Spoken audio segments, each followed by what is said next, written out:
Okuyayım sana. Şiir Oku ya. okuma. Okumayayım. Niye? Yüreğin tutuluyor. Yüreğim Aklım bağlı sende. Yüreğim tutulur okuma günü. Alacan bağrımda neylemişem ben. Öz canımı kurban eylemişem ben. İki kelime danıştım ayrıldı benden.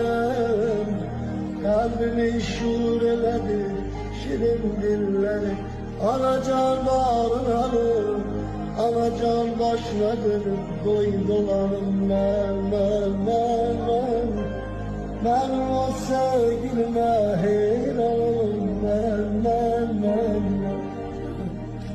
Alacan eşkotla yanmamışam ben. Hele de bir tecrübe